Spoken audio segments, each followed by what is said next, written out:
میں مختصر آج گفتگو کروں گا، لیکن ایک بات ضرور بتاتا ہوں میرے عزیزوں، تمہاری زندگی چاہے جیسی بھی ہو یہ اللہ کی دی ہوئی ہے، زمین اللہ کی ہے، آسمان اللہ کا ہے، کسی کا بھیک مانگ کر نہیں کھاتے، اللہ کا رزق کھاتے ہیں۔ اور جب تک زندگی میں تمہارے جان باقی ہے، سانسیں باقی ہے، اخلاقی فریضہ نہیں، تمہاری جان کا یہ فریضہ ہے، جب رب ذوالجلال کی ذات پر یا رسول کائنات کی ذات پر یا دین اسلام پر کوئی بھی کتا بھونکے، اس کا جواب دینا ہر مسلمان پر فرض ہے۔ حق ہے، حق ہے، حق ہے، حق ہے۔ مصلحت حکمت الگ مسئلے، آپ کو میں بتاؤں، آج ہماری جو ان حالات ہیں، مجھے یہ گفتگو کرنا بہت ضروری ہے۔ اس کے بعد کیا ہوگا مجھے اس بات کا کوئی ڈر نہیں، کوئی خوف نہیں، اس لیے کہ میں وہ امانت تم تک منتقل کر کے جانا چاہتا ہوں جو حضور پاک کی امانت ہے۔ بے شک۔ اگر اس دور میں علماء کی زبانیں گنگ رہ گئیں، خاموش رہ گئیں، ان کو حدیث پاک میں گونگا شیطان کہا گیا ہے۔ جو عالم اس دور میں خاموش رہ جائے وہ گونگا شیطان ہے۔ دین حق پر کوئی حملہ آور ہو، کیا بات ہے۔ سورہ میں نے جو تلاوت کی آپ کے سامنے خطبے کے بعد، آپ نمازوں میں بھی پڑھتے ہوں گے نا، قل یا ایھا الکافرون لا اعبد ما تعبدون، یہ رسول پاک صلی اللہ علیہ وسلم پر کب نازل ہوئی؟ اللہ تعالیٰ فرما رہا ہے اپنے محبوب سے، اے محبوب آپ فرما دے، اے کافروں میں اس کی عبادت نہیں کرتا جس کی تم کرتے ہو۔ یہ سورہ میں ہے، یہ سورہ آپ پڑھتے بھی ہیں، لیکن بہت سارے لوگوں کو یہ گڑتی بھی ہے، اور وہ کہتے ہیں قرآن میں ایسا بھید بھاؤ سکھایا گیا ہے۔ بات کیا ہے آپ کو میں بتاؤں، سورہ میں اللہ تعالیٰ فرماتا ہے محبوب آپ فرما دیں، اے کافروں میں اس کی عبادت نہیں کرتا جس کی تم کرتے ہو، وَلَا أَنْتُمْ عَابِدُونَ مَا أَعْبُدُ، اور نہ ہی تم اس کی عبادت کرتے ہو جس کی میں کر رہا ہوں۔ جب ہے ہی نہیں ہے یہ چیز، یہ سورہ کب نازل ہوئی؟ مشرکین مکہ نے آ کر ایک بار حضور سے عرض کیا کہ دیکھیں مسئلہ آپ کا بڑھتا چلا جا رہا ہے، ایمان والے بڑھتے جا رہے ہیں، روز بروز اسلام میں داخل ہوتے جا رہے ہیں لوگ، ایک کام کرتے ہیں، آپ جو ہے باطل خدا جن کی ہم پوجا کرتے ہیں، عبادت کرتے ہیں، ان کو برا بھلا مت کہیں۔ نبی پاک صلی اللہ تعالی علیہ وسلم نے فرمایا میں شرک کو شرک کہتا رہوں گا۔ کیا بات ہے، ماشاءاللہ، حق۔ آپ ایک بات میں آپ کو بتا دوں، کوئی چیز بھی بری ہو تو اس کو برا کہا جائے گا، اخلاق سے گری ہوئی چیز ہے تو اس کو برا ہی کہا جائے گا۔ دوسرا انہوں نے آپشن رکھا کہ ٹھیک ہے آپ یہ کہتے ہیں ایسے ہیں ویسے ہیں، ٹھیک ہے ایک کام کرتے، ایک سال آپ ہمارے خداؤں کی عبادت کریں، ایک سال ہم آپ کی خداؤں کی عبادت کریں۔ نبی پاک صلی اللہ تعالی علیہ وسلم نے فرمایا میں شرک سے اللہ کی پناہ مانگتا ہوں، میں اس کی عبادت نہیں کرتا جس کی تم کر رہے ہو۔ تیسرا آپشن دیا گیا کہ ٹھیک ہے خالی آپ ہاتھ رکھ دیں ہمارے خداؤں کے پاس، اور اس کے بعد پھر ہم اور آپ مل کر کے چلتے رہیں گے اور ہم آپ کے ساتھ دین میں داخل ہوں گے۔ نبی پاک صلی اللہ تعالی علیہ وسلم نے فرمایا ہاتھ تو دور کی بات ہے، نظر اٹھا کر کے بھی نہیں دیکھوں گا۔ یہ سورہ نازل ہوئی ہے میرے عزیز، حالات میں بہنے والے جماعت کے ان غدار منافقین کو میں بتا رہا ہوں جو جیسا دیس ویسا بھیس کے نعرے لگاتے ہیں، جب حالات ایسے آ جائیں تو ان کو سب کرنا پڑتا ہے۔ تم رسول پاک کے نہیں ہو سکتے، میرے آقا نے فرمایا ہے رب تبارک و تعالیٰ کی جو عبادت کرتا ہے پھر وہ کسی اور کی عبادت نہیں کر سکتا۔ عزیزان گرامی وقار، اے مومنو، حالات جیسے بھی سخت آ جائیں، ایک بات میں آپ کو بتا دوں، کس بات سے ڈر ہے تمہیں، کس بات سے خوف ہے تمہیں؟ میرے عزیزوں، میں تو کہتا ہوں کم از کم سنیوں کو تو حالات سے نہیں ڈرنا چاہیے جو ہر سال کربلا سنتے آتے ہیں، یزید کے ناچ کو دیکھا ہے، سنا ہے، اور حسین اعظم کے بچوں کی مظلومیت بھی سنتے آتے ہیں۔ ایسے حالات تو نہیں آئے کہ تمہارے 6 ماہ کے بچوں کے گلے میں تیر چلایا گیا ہو، پھر ڈر کس بات کا ہے، خوف کس بات کا ہے؟ ہاں ایک بات میں آپ کو بتا دوں، تمہارا یقین اتنا پختہ ہو جائے کہ ایک لفظ بار بار ہم دہراتے ہیں، اور کچھ لوگوں نے آج مجبور بھی کر دیا ہے کہ ہم اور کہیں اللہ اکبر اللہ اکبر اللہ اکبر. اللہ سب سے عقیدہ ہے کہ نہیں آپ کا؟ اللہ سب سے. یہ عقیدہ کب آیا آپ کے پاس پتا ہے؟ جس دن تم پیدا ہوئے تھے تمہاری ماں کی گود میں آئے, مؤذن آیا, کوئی مولوی آیا اور کان میں سب سے پہلے کیا کہا؟ سب سے پہلے کیا کہا؟ اذان دی جاتی ہے کہ نہیں بچے کے کان میں؟ جو بھی بچہ پیدا ہو اس کے کان میں اذان, اور اذان کا پہلا لفظ کیا ہے؟ ڈر کر کے تو نہیں بول رہے, زور سے بول. ہاں اب یہ آواز وہاں تک بھی پہنچے گی. سب سے پہلا کلمہ تھا اللہ اکبر, اور اس کے بعد جب تم ہوش میں آئے, جہاں سے چلتے تھے وہاں سے یہ آوازیں آتی تھی اللہ اکبر اللہ اکبر. اور اس کے بعد زندگی تمام ہو گئی. اور جانتے ہو صرف ایک ہی قوم ہے یہ دنیا میں ایسی, آپ ہیں ہم ہیں, ان کو صرف اور صرف پیشانی اور ناک زمین تک جھکانا ہو تو صرف ایک ہی بات کہنا پڑتا ہے اللہ اکبر. اس جملے کے علاوہ کسی امام کو لاؤ مسجد میں کسی امام کو لاؤ اور امام سے کہو اپنے باپ کا نام لے اور جھکا کر دکھا, کوئی قوم ہے نہ رکوع میں جائے گی نہ سجدے میں جائے گی. بادشاہ وقت بھی ہو, اکبر جیسا ڈکٹیٹر دین الہی نام کا ایک نیا دین لایا تھا, اور اس نے اپنے نمازوں الگ شروع کروا دی تھی, اور بادشاہ کے نام سے تکبیر کہی جا رہی تھی, اس کا بھی نام اکبر ہے. میرے عزیزو, وقت کا بڑا بادشاہ اپنے نام سے جب جھکانا چاہا, وقت کا مجدد الفسانی فاروقی سرہندی کھڑے ہو جاتے ہیں اور کہتے ہیں یہ پیشانی صرف اور صرف اللہ کے نام سے جھک سکتی ہے. کوئی بادشاہ اپنے نام سے تمہیں جھکا سکتا ہے؟ ہاں, لیکن ایک کسان کا بچہ حافظ قرآن ہو, امام بن جائے اور اللہ کا نام لے لے, پیچھے کھڑا ہوا ہر امیر غریب سجدے میں چلا جاتا. یہ نہیں دیکھتا کہ کسان کا بچہ جھکا رہا ہے, وہ یہ دیکھتا ہے مجھے رب کے نام سے جھکایا جا رہا ہے. دنیا کی واحد قوم ہو جس کو جھکانا ہو تو صرف اللہ کا نام ہے. اس نام کے علاوہ کبھی تمہاری پیشانی کبھی کسی کے سامنے اور کسی کے نام سے بھی, ہاں پیدا ہوئے تھے تب تمہارے کان میں پہلا جملہ اللہ اکبر تھا. جوانی میں ہر جگہ مسجدوں سے سنتے آئے, جس دن ہمارا انتقال ہوا جنازہ لا کر رکھا گیا امام کے سامنے, صفیں لگ چکی تھی, امام نے ہاتھ اٹھا کر تکبیر باندھی, کیا کہا پہلا جملہ؟ اللہ اکبر. ہم پیدا ہوئے تھے اللہ اکبر کہتے ہوئے, دنیا سے جا رہے ہیں اللہ اکبر کہتے ہوئے. یہ عقیدہ ہے مسلمان کا, پیدائش سے لے کر موت تک اگر کسی کو بڑا مانتا ہے تو صرف اللہ اکبر کہتا. اس کے علاوہ تاج اور تخت کی پوجا ہمارے یہاں نہیں ہوتی. 5 سال 10 سال حکومت کرنے والے کوئی دیوتا نہیں بنتا, نہ ہی ہمارے ہاں نبی کی عبادت ہوتی ہے. عبادت صرف اللہ کی ہے. آج تم سب کے لیے جو چیز فرض بن چکی, فرض وہ کیا ہے جانتے ہو؟ وہ فریضہ میں ادا کرنا چاہتا ہوں. آج جنگ کا میدان بنا دیا ہے سوشل میڈیا کو, اور لوگ ہم سے یہ کہتے ہیں آپ خاموش رہیں تو ادھر سے کچھ نہیں ہوگا. میاں ہمارا دین ایسا ہے کہ ہم اپنی باتیں لوگوں تک پہنچانے میں مصروف رہتے ہیں. ہمارے اندر اخلاق بھی ہے, موریلٹی ہے, نرم گفتگو کرتے ہیں, بازو پھیلا کر لوگوں کا استقبال کرتے ہیں.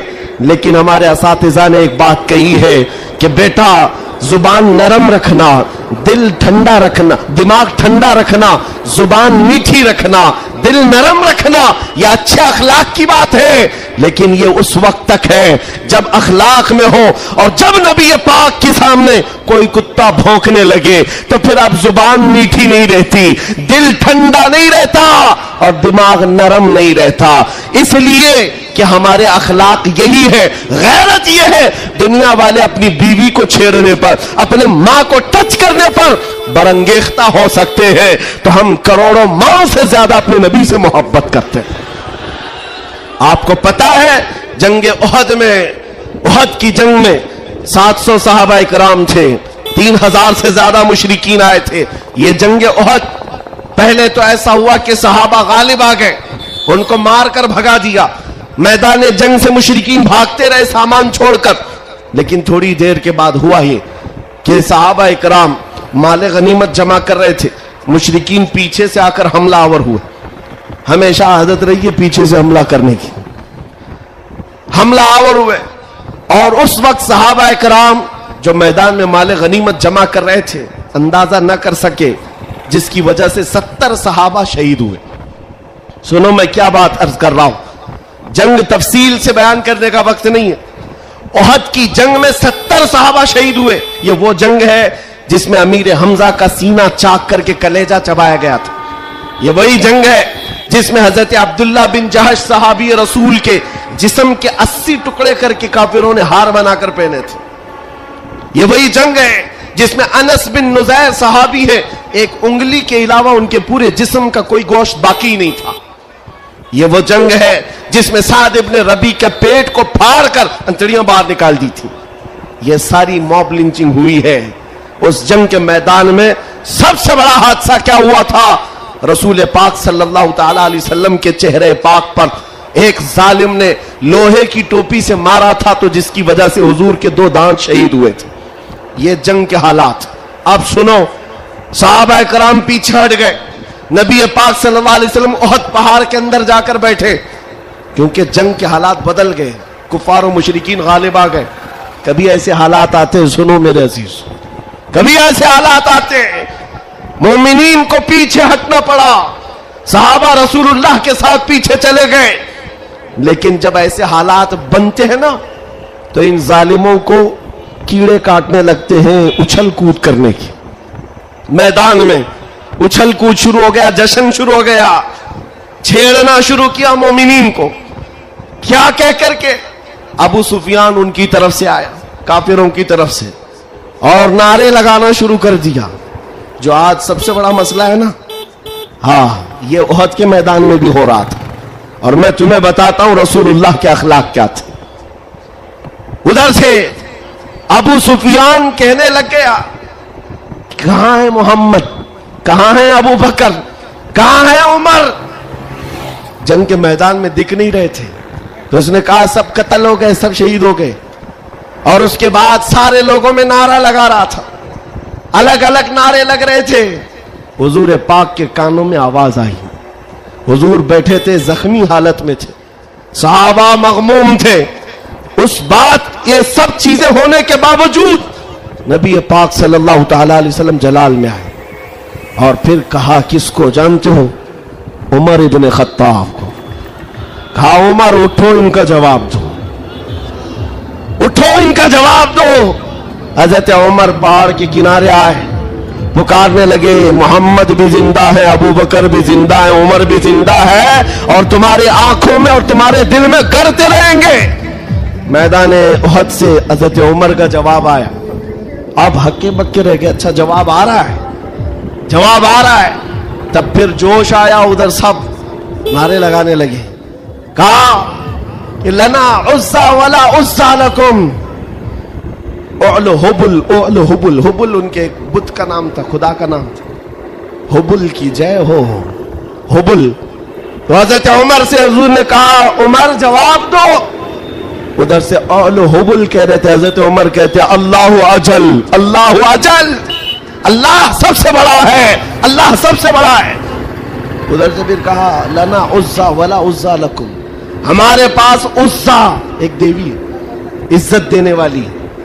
کہتے ہیں ہمارے پاس عزا ہے, تمہارے پاس تو عزا ہے نہیں. حضرت عمر جواب دیتے ہیں اللہ مولانا ولا مولا لکم, اللہ ہمارا مددگار ہے, تمہارا کوئی نہیں ہے. جواب برابر چل رہا ہے, اور یہ سنت مصطفیٰ ہے. اگر کوئی مجھے آج کہتا ہے تو میں اسے یہ کہوں گا کہ اللہ کے نبی نے جو حضرت عمر سے کہا تھا وہ سنت میں ادا. اسلام پر کوئی بھی انگلی اٹھائے تو میرے عزیزوں, پھر اس کے بعد 70 شہید ہو گئے تھے مومنین. بڑے مزے کی بات, جنگ بدر میں مکہ والوں کے 70 مارے گئے تھے. جنگ بدر پہلے ہوئی, دوسرے نمبر پر احد, اور اس میں 70 ایمان والے مارے گئے, شہید ہوئے. تو اب ابو سفیان ادھر کافروں کی طرف سے کہتا ہے کہ اے عمر کب تک جواب دو گے؟ برابر ہو گیا، تم بدر میں 70 ہمارے مارے تھے، احد میں ہم 70 تمہارے مارے، برابر برابر ہو گیا۔ کیا مزے کا جواب دیتے ہیں۔ اس عمر فاروق کی تربت پر کروڑوں سلام، کہتے کون سی برابری کی بات کر رہے ہو؟ کون سی برابری؟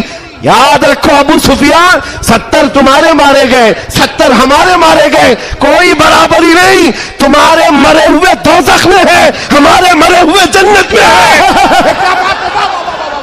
نعرہ تکبیر، نعرہ رسالت، شیر ہندوستان حضرت علامہ مفتی سلمان اظہری صاحب قبلہ، اصلاح معاشرہ کانفرنس، نعرہ تکبیر، نعرہ رسالت۔ واہ واہ واہ واہ واہ، کیا بات ہے، سبحان اللہ۔ تمہارے مرے ہوئے دوزخ میں ہیں، ہمارے شہید جنت میں ہیں۔ یہ فرق ہے، بڑا فرق ہے۔ اے عزیزو، اے سنیو، اس بات کو یاد رکھو، اللہ کریم کا یہ دین اسلام صبح قیامت تک پھلتا پھولتا رہے گا۔ لوگ آئیں گے جائیں گے، ہم جیسے ہزاروں مر بھی جائیں گے، دین اسلام اپنی حقانیت کی بنیاد پر ہمیشہ زندہ رہے گا۔ لیکن آپ کو یہ سمجھنا ہے آج اسلام کا دفاع کیسے کریں گے۔ اسلام کا دفاع صرف یہ بات ہے کہ تمہارے اندر اتنی تو اخلاقی جرت ہو، اتنی اخلاقی جرت ہو۔ جانتے ہو جب رسول پاک صلی اللہ علیہ وسلم مدینے میں تھے، جب کبھی حملہ آور ہوتے لوگ تو جنگیں ہو جاتی تھیں۔ ایک صحابی ہیں، عمر 60 سال کی ہو گئی، بڑھاپا تھا، کمزوری تھی، وہ کون ہے جانتے ہو؟ حسان بن ثابت، رسول اللہ کے صحابی ہیں، جنگوں میں شرکت نہیں کر پاتے، کسی غزوے میں نہیں جا پاتے، رسول کریم صلی اللہ علیہ وسلم کے ساتھ جو صحابہ میدان جنگ میں جاتے تھے ان میں نہیں جا پاتے تھے۔ اس بات کا غم ہوتا تھا، اس بات کا غم ہوتا تھا کہ میں تیر و تلوار چلانے کے قابل نہیں، مقابلہ کرنے کی طاقت نہیں رکھتا۔ تو کیا کرتے حسان بن ثابت جانتے ہو؟ مدینے میں بیٹھتے، اس زمانے کا سوشل میڈیا تھا، شعر و شاعری، اس زمانے کا سوشل میڈیا پلیٹ فارم، شعر و شاعری۔ شاعر جو ہوتے تھے وہ تعریف بھی کرتے تھے اور کسی کی مذمت بھی کرتے تھے، یہ اس زمانے کا عروج کا فن تھا۔ حضرت حسان بن ثابت کیا کرتے جانتے ہو؟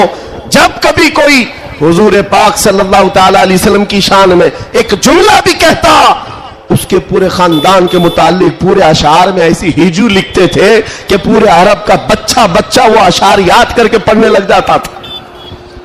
یہ حضرت حسان بن ثابت رسول اللہ صلی اللہ علیہ وسلم کی طرف آنے والی ہر چیز کا اشعار میں جواب دیتے تھے۔ کبھی کوئی کہا محمد عربی صلی اللہ تعالی علیہ وسلم کے لیے ابو جہل، ابو لہب، یہ جتنے بھی دشمنان اسلام تھے، انہوں نے ہجو کیا تو یوں کہا کہ محمد صلی اللہ تعالی علیہ وسلم نہ چہرے میں اچھے ہیں، نہ خد و خال میں اچھے ہیں، نہ دیکھنے میں اچھے ہیں، یہ ہجو کرنے کے الفاظ میں کہہ رہے تھے۔ تب حسان بن ثابت نے کہا وَأَحْسَنُ مِنْكَ لَمْ تَرَ قَطُّ عَيْنِي وَأَجْمَلُ مِنْكَ لَمْ تَلِدِ النِّسَاءُ خُلِقْتَ مُبَرَّأً مِنْ كُلِّ عَيْبٍ كَأَنَّكَ قَدْ خُلِقْتَ كَمَا تَشَاءُ۔ جاہل، تجھے کیا معلوم اللہ کے رسول کو، رسول اللہ کو، نبی پاک کو اللہ نے کیسے پیدا کیا؟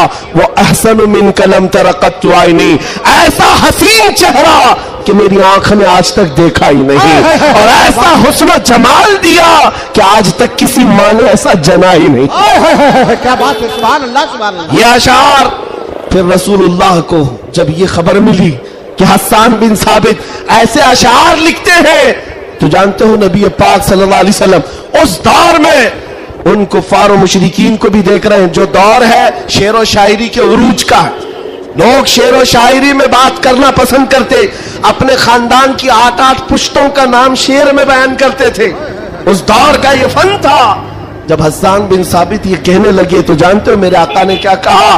کہا اپنے صحابہ سے، اے میرے صحابہ، حسان کے شعر تمہارے تیروں سے زیادہ تیز ہے۔ کیا بات ہے، واہ واہ واہ واہ۔ حضور کا دفاع کرنے کے لیے تلوار، چاقو، بندوق، بارود کی ضرورت ہی نہیں، حسان بن ثابت کے شعر ہی کافی ہے۔ اس لیے میرے عزیزوں، اعلیٰ حضرت امام اہل سنت فاضل بریلوی کو دیکھو، بریلی کی سرزمین سے قلم سے ہی جہاد کیا ہے.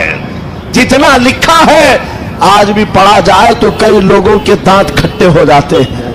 جب نبی پاک صلی اللہ تعالی علیہ وسلم کی شان میں اس دور کے جبا کبا والے بھونک رہے تھے کہ ان کا علم اتنا ہے, ان کا علم اتنا ہے, یہ پیٹھ پیچھے کا نہیں جانتے, دیوار پیچھے کا نہیں جانتے.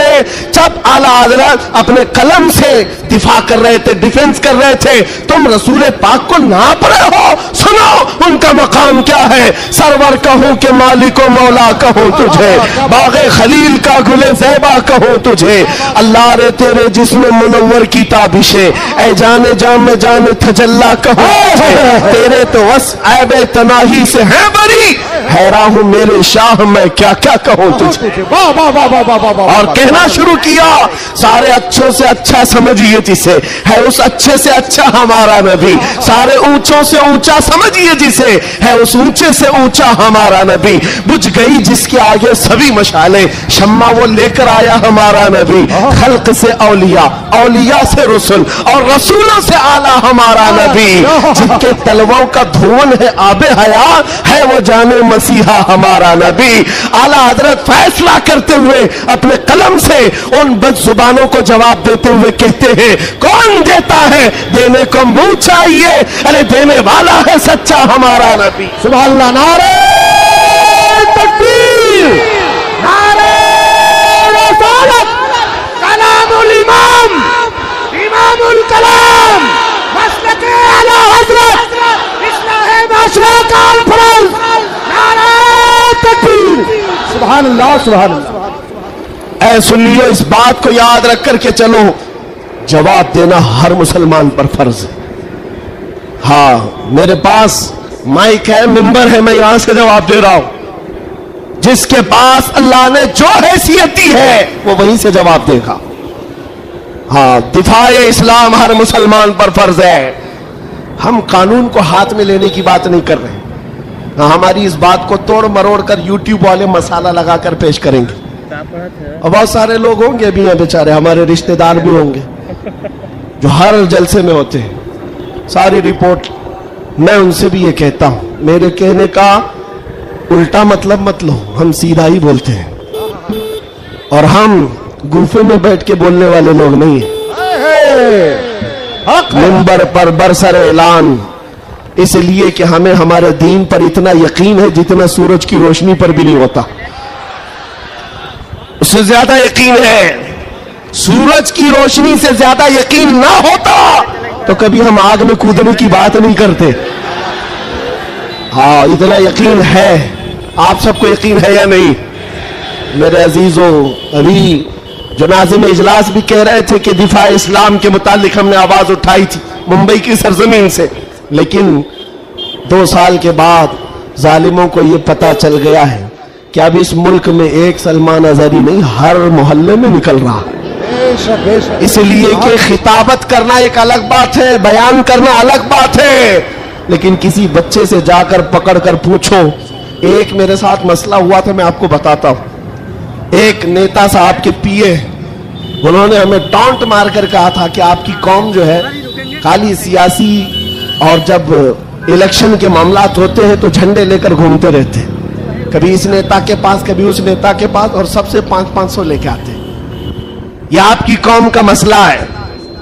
دوپہر میں بی جے پی, شام میں کانگریس, اور پھر دوسرے دن کسی اور کے ساتھ. ہم نے کہا کرتے ہوں گے, اچھا ہے, جہاں جہاں سے جتنا ملے جمع کر لیتے. ہاں اتنی بات ہے. انہوں نے کہا کہ کیا یہ چیز ہے سب جگہ جانا.